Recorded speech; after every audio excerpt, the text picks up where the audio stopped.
So today we are reading Bamidbar Chapter 6. As we've discussed yesterday, this is a continuation of the group of mitzvahs that are in the first part, the first series of the book of Bamidbar, which, if you want to put it into a time period, is sort of said in this time between the first and the second month of the second year, when the year that the Mishkan was set up and the year which the Machnas were set up. And these mitzvahs somehow connect with that subject. Or with that time, sorry. Either they were said in that time or they connect to that subject. So now we have the fourth mitzvah in this group, in this series, and that's the mitzvah of Nazir. So in some sense it connects to the previous mitzvah, or one before the previous one, which was a kind of promise. It talked about some kind of matana, something that gets dedicated to the Kohen, to the Mikdash, like the Ish Asher Ein Leish Goya Lahoshev V'Oshem goes to the Kohen. Here we're also going to talk about some things that go to the Kohen. That's one way in which to explain the connection. Of course, the Saita also is bringing something to the Kohen, so this is the connection. In a more broader sense, as we've discussed, that Sefer Bamidbar is somehow the things that are the broadening, the expansion of the kedusha, of the machne kahuna, all the way to the other machnas in all kinds of ways, in literal ways and in more spiritual, more theoretical ways, more conceptual ways. So there's a conceptual way in which a Nazir, it can also be seen as the expansion of the kahuna to outside of it, because a Nazir is basically, or one way to understand it, is someone who is not a Kohen, but wants to act as if he's a Kohen, or can get the kedusha of a Kohen in the way of a neder. A neder is just like all nedarim, just like there is kodesh, there are some things that are kodesh, and then you could make some things kodesh by your words, by your actions. We'll learn the general halacha of nedarim all the way later in this book also, so it belongs to that. But generally here, when we're expanding the machna, one more way of expanding it is that some other person, a regular person, or someone can become a Nazir, so dedicate himself to God in some way, and it will give him the laws, will be required to act in these ways, and then of course he will have to bring his carbon. So that's, I think, the broader way to understand the connection of the halacha of Nazir to Sefer Bamidbar generally, and to this part of it in particular, which is the part of the expansion of the kedusha to all the machnos. And as all these parashas, we have the story, the framing, what happens, or what we would know about it, and what the Torah is mechadash, what it's adding, the laws that it's giving for that person. So it starts, tell the people, Isha, so a man or a woman. This is, again, an expansion. Many times we have Ish, not always, and it says only Ish, it's to exclude women, but here there's very explicit inclusion of women. So, of course, women, we've discussed the daughters of Levi, for example, the daughters of the Kohanim, what their halachas are, so that's the limitation. But this halacha is explicitly expanded, even a woman can be a Nazir or a Nazira, and they have this same kind of kedusha as a Kohen can have, or as a Nazir can have. So they will express in Eder. Yafli can be translated something like express in Eder, to be a Nazir, neder Nazir, the kind of neder which makes you a Nazir, to be lahazir Lashem, to separate themselves towards Hashem. And now there's several, or mostly three different things, three halachas, three categories of halachas that they have to practice. The first thing is the keeping themselves away from wine. So that's the first, miyayin v'shecha, wine or things that make you drunk. He must separate himself. Even choimetz, even vinegar made of wine, which might somehow still make you drunk, or, as we see here, this might be somehow more symbolic. It's not really only about getting drunk. Of course, getting drunk it can cause moral issues, but also there's a symbolic thing. He's not part of this whole world that has to do with wine. This is somehow connected with the concept of a kohen, as we've seen in Parashat Shemini, that a kohen cannot drink when he does the avodah, at least, or maybe in general, a kohen gadol who is always belonging to the avodah. There's halachas about this, but it seems like that's the concept, and a Nazir is making that way. So he can't drink any wine, and it adds all of these additions. You could see it as, sometimes we can see it as a siyag, like don't even get close, or it can be seen as a symbolic separation. So symbolic separation is also important. There's a question here always, for example, we say shechar, and then some people interpret this as anything that makes you drunk, so like you can't drink whiskey either, or beer, or something like that. The Chum don't say it like that. They say it means wine that makes you drunk. Doesn't mean other things that make you drunk, and that's because they read it as a more symbolic thing than a physical thing. Physical thing, the moral thing of not getting drunk and things like that, is not something special for a Nazir. Everyone has to be careful with that. So, and also not anything made from grapes, mishas and ovim, any grape juice or anything pressed in grapes or waters mixed with grapes or anything like that. same thing, any grapes at all, not even grapes, not only drinks made out of grapes, but grapes themselves, whether they're dry, so raisins, or wet, so fresh, you cannot eat, or anything made from geffen, anything made from the vineyard. So sometimes we make things from grape leaves, right? So chatzanim mazag, which means something like grape leaves, or the seeds. There's a debate about what exactly each of these two mean.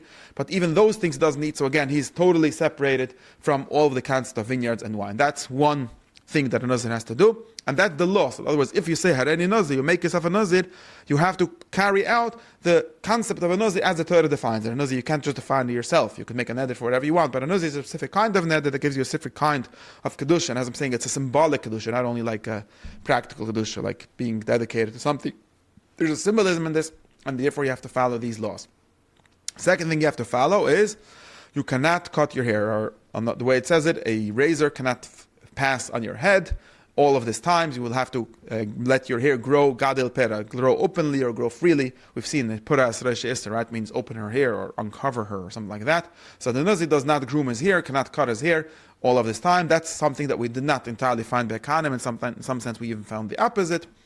But there's something going on in this. This is the one thing that is interesting, that needs really more explanation, but there seems to be some symbolism in this. Of course, you know the story of Shimshon, where there's a symbolism and like some divine power that lies in his hair, who is called the Nazir. So there's something going on with the hair, with the not cutting the hair, as long as he's a Nazir. And the third thing is, he may not come close to a dead person. I'll call nefesh mes liyava. In other words, he has to be careful to not contaminate himself with tumas mes, even his father, his mother, his brother, his sister. In other words, even the ones that are kohen hedyot, for example, can be metama. Remember, kohen hedyot is metama le'achiv le'achoisai. He is like a kohen gadol. That's similar language we had. Something like a kohen gadol. His nezer alav haroisha, his crown, God's crown is on his head, and that's also a play on the word naziris. Naziris is a separation, and it's also a crown. The separation that a nazir does achieves some kind of crowning. Then again, this shows that this is a symbolic thing here. There's something symbolic here where I know that, like, morally, ethically, you need to go to your relatives' funeral, you need to be metam to them. It's even a mitzvah for a kohen hedyot or for a regular person. But him, since he separated himself and he dedicated himself to God in this way, he does not contaminate himself by touching them, by coming close to them. He is holy to Hashem. That's the halachas of those, the three things that a nazir has to do. Now, and this seems interestingly built in. We don't have something similar for a kohen, but we do have something like this for a nazir. So that's interesting to think of.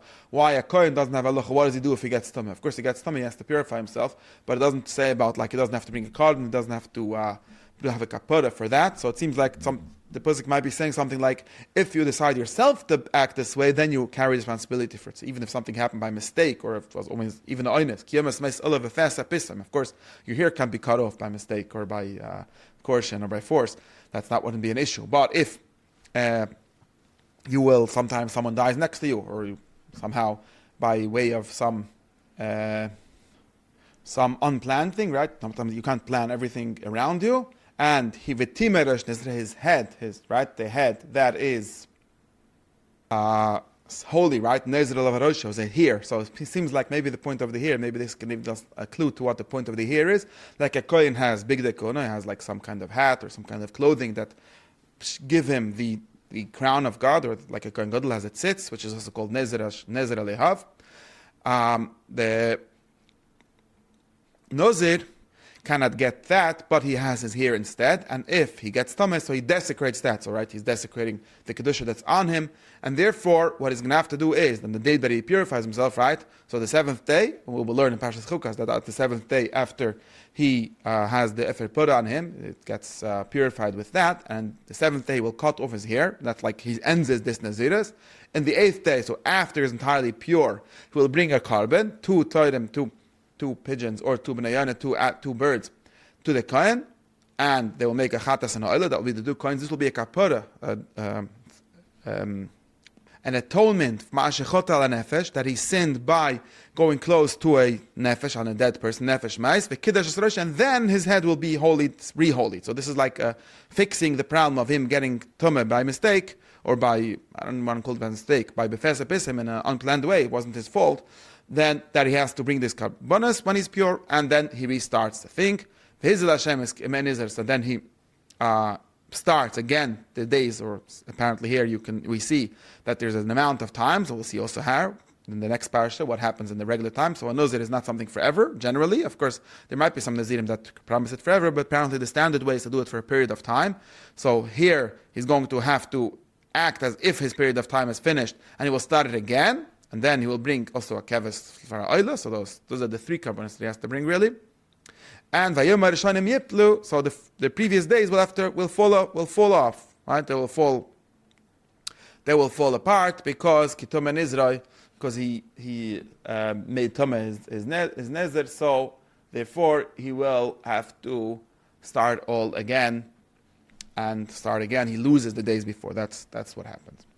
So now that's what happens if there's an accident, right? By accident something happened. Now what's the regular way of finishing a Nazir? The regular way is, in the day that it finishes, he brings his carbon. So now he brings a keves for a oila, a kafsa for a chatas, a kifsa for a chatas, or kafsa, right, a female sheep, and an ayil for a shlomim, and he also brings matzahs with bludas b'shaman, mixed with oil, and rakike matzahs, so 2 kinds of matzahs, and with their mincha, with their nesachim, so a whole big party, like as we saw some kind of shlomim. Shlomim is always a party, so there's a celebration of him finishing this. He brings it to the kohen. They make the chatas and the oila, goes to the kohen, right? The ayil, he makes a shlomim together with the matzahs, with the mincha, with the nesach. So that's part of the ceremony of him finishing his naziris. And then, as we've seen that in his nazir has his hair, so now as part of the ceremony of finishing it, he will cut off his hair. Gilach es rosh nizroi. We might understand it as entirely full, but maybe it just means the amount that grew that in the time that he was in Nazir, that he has to cut off. I don't know if it means that he has to entirely cut off. That doesn't say over here, at least. What Allah says is something else, but we're speaking what it says here. And he will take this hair and burn it under the shlomim. So somehow his hair gets burned, so it seems like the hair that he grows out in his naziris becomes part of the carbon that he brings after the naziris. Not the carbon that goes in the mizbech, but part of the shlomim, so still part of the celebration, part of the carbon. Then there's a process of tenufa. The kohen takes the zroya and 1 chala and 1 rokik, two kinds of chalas. He puts it on the nazir after he shaves his nazir. And here nizra again can be read in 2 ways: his crown, because his hair is his crown, or in his naziris, his promise of naziris. And he makes tenufa, and then the kohen gets, like in every shlomim, the kohen gets the tenufa, the shoik, and the chaza, the breast, and the leg, the front leg, the kohen gets. So that's the tenufa. Tenufa is like a symbolic bringing that, a symbolic akrava of bringing that to the mizbech. That's what it always is. And after all that, now the Nazir is free of his vows. He can drink wine. Of course, he can be mitam l'meisim also, but maybe that's obvious. And that's the end. Then we have a header, a footer for this parsha. Listed a Nazir who will promise his carbon. Sometimes he will bring more karbonas according to how much money he has, as he promised. So this carbon, as we see, a Nazir is something voluntary. So maybe someone promises that when he finishes his Nazir, he will bring more shlomims or more toidas and things like that. He could, but this is the minimum that he has to, the obligatory ones. And now we have the 5th, the last part of this parak, is the 5th mitzvah in this series, which also we can see how they belong very much to this series. It's the mitzvah of Birkat Kohanim. And now it's more specifically not the mitzvah of Birkat Kohanim, but the mitzvah, very interestingly, the mitzvah of the language of Birkat Kohanim. And it's very interesting. Maybe the mitzvah is the language, maybe the mitzvah is the actual bracha. In other words, should we read this as saying, when you bless the Eden, you should bless them using this liturgy, using this language? Or is it saying that there's a mitzvah to bless them and bless them these blessings? I think it's both, but it's interesting that this is up until now in the whole Chumash, we didn't have any liturgical language, like anything like you should say this. There were a lot of things to do. There wasn't anything to say. There was like Vizvada, but no words. Later in the Vodim, we will have some words for Avidah and so on. This is the first time in the Torah where we have specific words, and not words of Tefillah, but they're words of Birkat Kohanim. Okay, when we learn Hilchas Tefillah, Birkat Kohanim, and the Rambam, for example, we'll see that Birkat Kohanim is somehow a primary part of the Tefillah. And that seems to have to do with this. Like one of the first Tefillahs said to exist are the tefillah, the bracha that the kohen gives to the people. And here again we see that there's an interaction. The people come to the Beis Hamikdash and so on, and they're not just coming to do their obligatory karbonos and so on. The kohen is also giving them a blessing. It's blessing for everything. So there's a broad context to this whole thing of Beis Hamikdash. It's not just like bring karbonos, and that connects us very much with what we're saying, that Bamidbar is giving the broader context of the Mikdash and the karbonos. So this is what it says: speak to Aaron and his children. This is how you'll bless the Eden. We'll tell them, God will bless you and keep you. So bless you is give you what you want, and Vishmerecha will watch you, right? Keep you from dangers. And then we have the bracha. We can see here that the bracha gets longer and nicer. So there's a very nice ascending structure to this 3 brachas. Hashem will will shine his face to you and give you grace. That's very general. It doesn't say what, right? All these brachas don't really say specifics. They're very general. And the third one is Hashem will raise his face to you and give you peace. So you can see exactly, if you see in this picture, you can see exactly how this bracha is structured. It's very nicely structured. It's all very general. It's receiving God's ha'aras panim, right? The light of his face, something like everything going well, or there's Yis Hashem panim, someone's going to care about you and give him his attention. Attention is a way to translate this in English. And now Hashem is telling them what this will be is the blessing of the Kohen is really one way of understanding this is putting God's name on the people and then therefore getting their blessing. This reference is something that we've learned in the end of Parshas Yisro. On a place that is made, that God's name is put on, you receive a bracha because God's name brings a blessing. So part of the Birkat Kohanim, God's name is in the Mikdash. And so on. It says my name is rest there. But now, when the Kohen puts God's name by saying Yevrech Hashem, right? And that's why we said it's very not specific brachas. It's saying God's face, God's blessing, God's attention will be on you. When God is with someone, then he has all the blessings. So that's really the internal ritual or the internal content of these blessings, and that's the end of this chapter.